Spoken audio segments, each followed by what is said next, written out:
तो मैं भोपाल से हूँ, भोपाली हूँ, लेकिन इंदौर ज़्यादा दूर नहीं है, तो आपसे कनेक्ट कर सकती हूँ। यहीं की हूँ, मध्य प्रदेश की।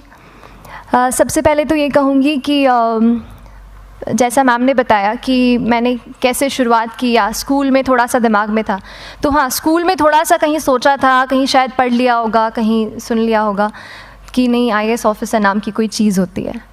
लेकिन तब ये भी नहीं पता था कि यार UPSC नाम की कोई एग्ज़ाम है, सिविल सर्विस एग्ज़ाम है, उससे और भी पोस्ट में आप सिलेक्ट हो सकते हैं, ऐसा कुछ नॉलेज नहीं था। जब मैं अपने कॉलेज लेवल में आई, जब कॉलेज में एडमिशन लिया, मैंने भोपाल से ही एक प्राइवेट इंजीनियरिंग कॉलेज से केमिकल इंजीनियरिंग किया है, और उस दौरान मुझे जब मैंने सोचना शुरुआत की कि क्या बनना है, कंटेम्पलेट किया कि एग्जैक्टली क्या करियर चाहती हूँ, तो लगा कि यार कहीं जो पुरानी ड्रीम थी, एक जो सपना था, वो अभी उसको सामने लाना चाहिए। फिर इस बारे में और पढ़ा, और तब खान स्टडी ग्रुप भोपाल में सेंटर वहाँ पे जैसे शुरू हो गया था, तो मेरा जो फाउंडेशन कोर्स है मैंने वहाँ से किया। और इस एग्ज़ाम के बारे में जो चीज़ें मुझे 1-2 साल में समझ में आई हैं, वो कुछ चीज़ें मैं आपसे शेयर करना चाहती हूँ। सबसे पहली चीज़ जो पहले जय और रचना आप दोनों बोल चुके हैं कि कंसिस्टेंसी। आप अगर दिन में, कई बार हमसे सवाल पूछते हैं कि आप कितने घंटे पढ़ाई करते हैं, तो देखिए घंटे मैटर नहीं करते। कोई 17-18 घंटे हमें नहीं पढ़ना है, उतना हम पढ़ भी नहीं सकते। एक दिन पढ़ सकते हैं, दूसरे दिन नहीं पढ़ पाएंगे। 5 से 6 घंटे ही आपको देने हैं, उतने निकालने हैं, पर वो जो वक्त आप अपनी पढ़ाई को देते हो, वो कंसिस्टेंटली आपको रोज़ उतना ही अपने पढ़ाई को देना है। Consistency is the key, that is the first and the most important thing जो आपको ध्यान में रखनी है। दूसरी चीज़ इस एग्ज़ाम में मुझे लगता है इक्वली इम्पॉर्टेंट है, क्योंकि ये जर्नी लंबी होती है। जैसे एग्ज़ाम ही 1 साल तक चलती है, आप प्रीलिम्स देते हैं, फिर आप मेंस देते हैं, आप इंटरव्यू में जाते हैं पर्सनालिटी टेस्ट के लिए, तो एग्ज़ाम 1 साल तक खुद चलती है। उसके पहले मान लीजिए आप 1-1.5-2 साल पहले से प्रिपेयर कर रहे हो, तो ये जर्नी काफ़ी लंबी रहती है। उस जर्नी में मेंटली अपने आप को मोटिवेट रखना, अपने आप को बूस्ट करते रहना, वो भी इक्वली इम्पॉर्टेंट है, और इसीलिए अपने आप पर भरोसा बेहद ज़रूरी है। You need to have a faith in yourself कि अगर आपने इसमें कदम रखा है, अगर आपने सोचा है कि आप सिविल सर्विस एग्ज़ाम देना चाहते हैं और देंगे, तो आपको ये ठान के उसमें जाना है कि हाँ, मैं ये कर सकता या कर सकती हूँ। ये एक अपना मोटिवेशन, अपने साथ एक फेथ, बिलीफ अपने ऊपर आपको हमेशा रखना है। कमिंग टू प्रेपरेशन की कैसे तैयारी करनी है, बहुत सारी बातें आप सुन चुके हैं कि आंसर राइटिंग में कैसे करना होता है, आंसर राइटिंग का स्ट्रक्चर कैसा होना चाहिए। तो मैं शुरू में सबसे पहले ये कहूँगी कि मेरे प्रिपरेशन का बेस 2 चीज़ें रहीं। पहला था करंट अफेयर्स। करंट अफेयर्स इसलिए मैंने उसको उसी से शुरुआत की क्योंकि करंट अफेयर्स सबसे इंटरेस्टिंग पार्ट होता है।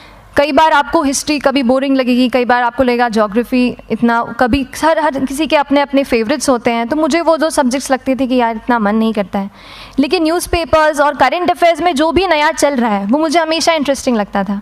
इंटरनेशनल रिलेशंस में क्या हो रहा है, क्या सोशल रियलिटीज़ हैं, कहाँ क्या हुआ, उसका क्या इम्पैक्ट पड़ेगा एडमिनिस्ट्रेशन पे और हमारे कंट्री पे, तो उसको आप अपना एक बेस बना सकते हो। आप करंट अफेयर्स बेस्ड प्रिपरेशन कर सकते हैं, इसलिए भी क्योंकि अगर आप मेंस एग्ज़ाम देखेंगे तो काफ़ी डायनामिज्म आ गया है, केवल प्रीलिम्स में नहीं बल्कि जनरल स्टडीज़ पेपर 2, पेपर 3 में भी आप देखेंगे कई सारे ऐसे सवाल हैं जो करंट इवेंट से इंस्पायर्ड होते हैं, उन पे बेस्ड रहते हैं। तो जब आप न्यूज़पेपर बेस्ड, करंट बेस्ड पढ़ाई करते हैं तो वो आपका प्रिपरेशन वहाँ से भी कवर हो सकता है। दूसरी जो चीज़ मैंने जिस पे बहुत फोकस किया वो थी आंसर राइटिंग। तो आंसर राइटिंग का जैसे खान सर बता रहे थे कि आंसर राइटिंग की प्रैक्टिस बहुत की, तो उसके पीछे मेरा ये था कि जब मैं हमेशा प्रीलिम्स का कोई भी पेपर टेस्ट देती थी, हम मॉक टेस्ट देते हैं, तो मॉक टेस्ट देती थी तो हमेशा मेरे मार्क्स करीब 90 to 110, 120, इससे ऊपर मेरे कभी मार्क्स नहीं जाते थे। तो मुझे हमेशा ये डर था कि यार प्रीलिम्स में कहीं मेरा कुछ, क्योंकि कट ऑफ भी इसी कुछ रेंज में जाता है, तो हमेशा लगता था कि यार कुछ गड़बड़ यहाँ ना हो जाए। लेकिन जब मैंने आंसर राइटिंग की और मेंस एग्ज़ाम के बारे में जाना, तब मुझे लगा कि आंसर राइटिंग एक ऐसी चीज़ है, मेंस एक ऐसा फेज़ है सिविल सर्विस एग्ज़ाम का जहाँ पे आप अच्छे से तैयारी कर सकते हैं। And if you have written the answers, if you know कि you have covered the points well, if you have included उसमें कुछ आपने facts, international reports, government schemes, आपने कुछ ऐसे उसमें सॉल्व भी डाला है, तो जो रिज़ल्ट आएगा वो सेटिस्फैक्ट्री ही आएगा, अच्छा ही आएगा। तो मेंस एक ऐसा पार्ट है जिस पे आप काफ़ी बैंक ऑन कर सकते हो। मैं जब पर्सनालिटी टेस्ट भी मैंने दिया तो इस बार भी आप नंबर्स देखेंगे तो आसपास की रैंक के हिसाब से मेरे नंबर्स उसमें कम हैं, लेकिन it is just the general studies and the answer writing part, जो मेंस के जो वो है मार्क्स हैं या मेंस का जो एक फैक्टर रहा, वो मेरे लिए सबसे ज़्यादा इंपॉर्टेंट डिसाइडिंग फैक्टर रहा है। तो अपना एक्सपीरियंस यही बताऊंगी कि आंसर राइटिंग पे आप विशेष फोकस कीजिए। जैसा स्ट्रक्चर आपको बता ही चुके हैं कि इंट्रोडक्शन में कैसे आपको शॉर्ट रखना है, बॉडी एंड देन कंक्लूजन, उसमें छोटी चीज़ जैसे मैं अभी मेंशन कर रही थी, आप एक इंश्योर कीजिए कि देखिए जो भी एग्जामिनर आपकी कॉपी चेक कर रहे हैं वो दिन में 10, 15, 20 कॉपीज़ चेक कर रहे हैं, तो उन सब से आपको अलग कैसे आप अपनी कॉपी दिखा सकते हो, ये चीज़ आपका प्रेजेंटेशन और आप जिस तरीके से आंसर लिखते हो कंटेंट को, वो मैटर करेगा। आप इंश्योर कर सकते हैं कि आपके आंसर में कुछ फैक्ट्स, गवर्नमेंट की स्कीम्स, कुछ कमिटीज़ बैठती हैं, जैसे एक प्रिवेसी पे justice BN Shri Krishna committee की रिपोर्ट आई है, तो आप मान लीजिए आपको कोई प्रिवेसी पे सवाल आ गया तो आपने उन कमेटी का नाम कोट कर दिया। ऐसे बहुत सारी कमिटीज़ होती हैं। कुछ इंटरनेशनल रिपोर्ट्स आते हैं, वो आप उनको इनके बारे में लिख सकते हैं। इंडिया का मैप आप बना सकते हैं। मैंने सीख लिया था कि 10-15 सेकेंड्स में कैसे जल्दी से मैप बनाना है और उस पर कैसे पॉइंट कुछ करना है, कुछ लोकेट करना है। तो ये कुछ ऐसी चीज़ें हैं जो आपके आंसर्स को एनरिच करेंगी और प्रेजेंटेबल बनाएंगी। तो इस तरीके से आंसर्स पे जैसे हम क्लास करते हैं, लेकिन उसके साथ साथ आपको ये कोशिश करनी है कि 1 से 2 आंसर पर डे आपको ज़रूर लिखने ही लिखने हैं, apart from the test series that you are doing. Answer writing से 2-3 चीज़ें होती हैं, ना केवल हमारी एक लिखने का हमें समझ आता है हम क्या लिखते हैं कैसा है, पर हमारा कॉम्प्रिहेंशन भी इम्प्रूव होता है। हमें कितना समझ में आया वो भी हमें खुद समझ आता है जब हम आंसर्स लिखते हैं। और इसीलिए आंसर राइटिंग पे आप फोकस कीजिए, 1 से 2 आंसर ज़रूर लिखिए। और आंसर राइटिंग के बाद the third pillar of my preparation जो काफ़ी इंपॉर्टेंट जिसने रोल प्ले किया, that was tests and test series and mocks. देखिए हम पढ़ रहे हैं यहाँ पर, I will also come to the point कि हम कैसे दिल्ली, भोपाल और इंदौर में प्रिपेयर करके बिना दिल्ली जाए हम कैसे कर सकते हैं, I will come to that point. पर उसके पहले टेस्ट की थोड़ी बात कर लेती हूँ कि टेस्ट देना क्यों ज़रूरी है। हम ये जो एग्ज़ाम दे रहे हैं सिविल सर्विस की, एक ऑल इंडिया लेवल एग्ज़ाम है and this cut throat competition.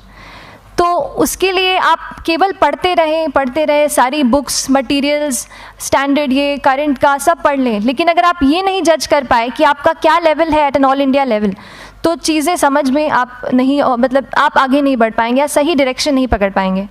तो इसलिए आप टेस्ट से घबराइए मत। कई बार टेस्ट का इनर्शिया होता है, ऐसे लगता है कि जब तक पूरा सिलेबस कंप्लीट नहीं कर लूँ तब तक टेस्ट नहीं दूंगा, लेकिन सच में बात ये होती है कि जब तक हम GS के मतलब पेपर देने अंदर भी घुसते हैं ना, तब भी उस सेकंड पे लग रहा होता है कि कुछ छूट गया है हमारा।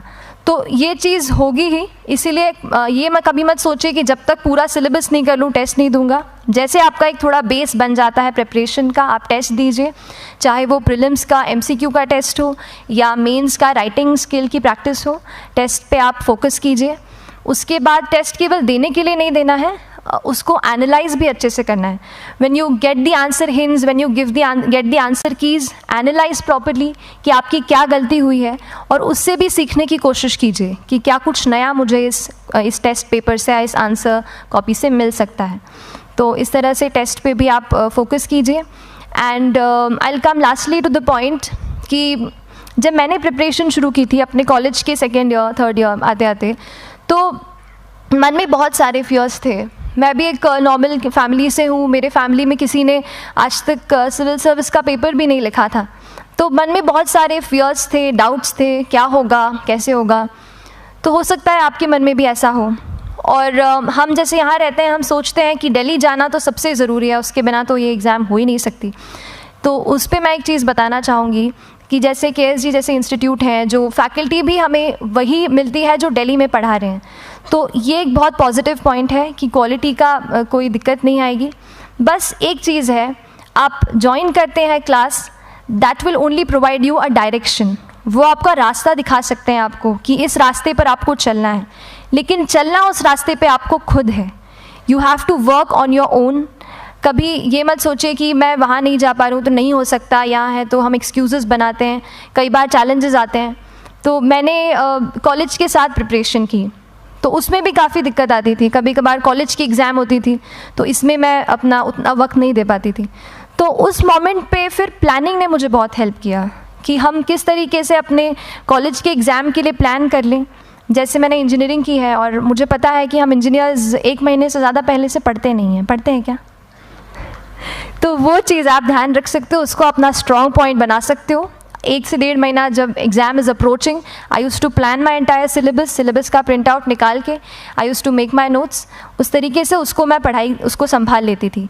तो whenever you are managing those things together, focus on planning, किस तरीके से आप एक माइक्रो प्लान बनाएं, अपना डेली एक प्लान बनाएं, वीकली टारगेट सेट करें और एक ब्रॉड विजन दिमाग में रखें कि ब्रॉडली आप मंथ्स में क्या कवर करने वाले हैं। अगर आप प्लानिंग अच्छे से करते हैं तो ज़्यादातर पोर्शन आपका वहीं से कवर हो जाता है, और जब आप टारगेट्स बनाते हैं, उनको टिक करते हैं, तो एक सेंस ऑफ कंप्लीशन भी आपको मिलता है कि yes I am on the right path और मैं सही जा रहा हूँ या जा रही हूँ। तो इस तरीके से प्लानिंग पे भी इक्वली फोकस कीजिए। एंड बस यही सिंगल बिगेस्ट मैसेज मेरी तरफ से यही रहेगा कि आपने अगर ठान लिया है, अगर आप सोचते हैं कि आप ये एग्ज़ाम क्रैक कर सकते हैं, तो आपको रोकने वाला और कोई नहीं, आप खुद ही हो सकते हैं। तो खुद आप अपनी रुकावट कभी मत बनिए, एक्सक्यूज़ेस मत बनाइए। ऑब्स्टिकल ज़रूर आएंगे, उन्हें आपको चैलेंज करना है। Challenges are meant to be challenged. तो सही तरीके से अपने ऑब्स्टिकल्स को हैंडल कीजिए, और इस एग्ज़ाम में अगर आप सही स्ट्रैटेजी रखते हैं तो आप अपने एक अटैम्प्ट में ही इसको क्रैक कर सकते हैं। एंड एनीवेज आप जो भी अटैम्प्ट नेक्स्ट रखते हैं, दिल में यही रखिएगा कि जो ये मेरा नेक्स्ट अटैम्प्ट होने वाला है, ये मेरा बेस्ट अटैम्प्ट होने वाला है। कभी भी इस एग्ज़ाम को हाफ हार्टेडली मत दीजिए कि चलो दे के देखता हूँ कैसा है पैटर्न का एग्ज़ाम का। अगर एग्ज़ाम का पैटर्न देखना है ना, तो घर पे 3 घंटा टाइम लगा के एग्ज़ाम दे दो, बस केवल पैटर्न देखने के लिए एग्ज़ाम अटैम्प्ट मत कीजिए। जब आप एग्जामिनेशन हॉल में जा रहे हैं या कोई अटैम्प्ट आपने सेट किया है, तो अपना सब कुछ उस एग्ज़ाम को दीजिए, अपना टाइम, एनर्जी, फोकस, जितना भी करेक्ट आप उसमें पॉजिटिविटी डाल सकते हैं उसको दीजिए, एंड पूरी तैयारी के साथ ही इस पेपर को दीजिए, and I am sure that you will succeed. So till then, all the very best to you and good luck. Thank you so much.